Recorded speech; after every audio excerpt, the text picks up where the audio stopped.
अब बात करते हैं कल पश्चिम बंगाल के दार्जिलिंग में जो ट्रेन हादसा हुआ उसकी, जिसमें 9 लोगों की मौत हो गई, कई लोग घायल हुए। अब आपको बताते हैं कि यह हादसा हुआ कैसे।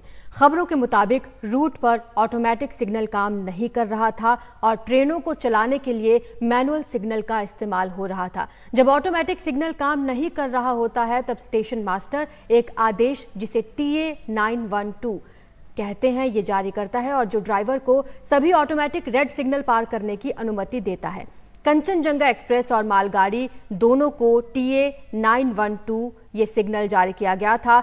TA912 जारी होने पर ड्राइवर को हर खराब सिग्नल पर 1 मिनट तक रुकना होता है और फिर 10 किलोमीटर प्रति घंटे की स्पीड से गाड़ी चलानी होती है।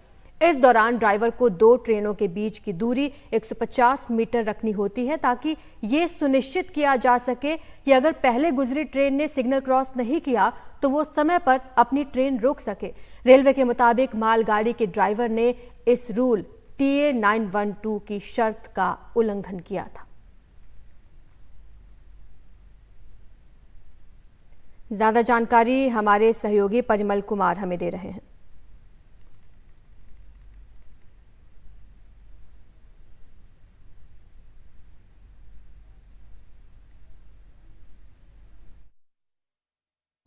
चेयरमैन रेलवे बोर्ड ने भी ये बात कही थी कि शुरुआती दौर में ये लग रहा है कि मानवीय भूल का ही नतीजा है दुर्घटना। और जो जानकारी मिलके आ रही है सामने में, TA912 स्टेशन मास्टर को अधिकार होता है कि ऑटोमेटिक सिग्नल जब काम ना कर रहा हो तो मैनुअली गाड़ियों को ऑपरेट किया जाए, लेकिन इसकी कुछ शर्तें हैं। TA912 एक दस्तावेज होता है जो जिसमें बाकायदा लिखा होता है कि कितने सिग्नल के किन किन स्टेशनों के बीच में और कितने सिग्नल के बीच में ये आपको अधिकार मिला है कि उस सिग्नल को अगर रेड भी हो तो आप क्रॉस कर सकते हैं। लेकिन उसमें शर्त ये है कि आपके गाड़ी की रफ्तार 10 किलोमीटर प्रति घंटा से ज़्यादा नहीं हो। दूसरी नंबर चीज़ ये कि आप जब उस सिग्नल को क्रॉस करेंगे तो वहाँ पर दिन के वक्त में 1 मिनट विराम देंगे अपनी गाड़ी को, और रात के वक्त में वही 2 मिनट आपको विराम देना होगा उस सिग्नल पे। तब फिर जब आपकी गाड़ी बढ़ेगी तो उसकी रफ्तार भी 10 किलोमीटर प्रति घंटा होनी चाहिए, वही रखी जानी चाहिए। ये दस्तावेज कहता है। और इसमें सीधे तौर पर कंचनजंगा के लोको पायलट को और जो मालगाड़ी है कंटेनर, उसके लोको पायलट को ये दस्तावेज स्टेशन मास्टर ने जारी किया था, जो रंगापानी और छतरहाट के बीच के लिए दिया गया था, जिसमें 9 सिग्नल्स थे। उसको लेकर ये अनुमति दी गई थी। आगे में कंचनजंगा एक्सप्रेस थी जिसने 9 सिग्नल पास करके वहां पर रुकी हुई थी, और पीछे से जो कंटेनर था, जो मालगाड़ी जिसको हम कह रहे हैं, वो 9 सिग्नल क्रॉस करते हुए तब कंचनजंगा जो एक्सप्रेस ट्रेन थी उसमें उसने टक्कर मारा। लेकिन जिस तरीके के विजुअल्स आए थे कल, उसको देखकर लग रहा था कि जो रेस्ट्रिक्टेड स्पीड है उस स्पीड से कहीं ज़्यादा स्पीड थी, क्योंकि ये स्पीड इसलिए रखी गई है अदिति, क्योंकि आपको दूर से ट्रैक पर नजर आता है तो आप ब्रेक को अप्लाई कर सकते हैं।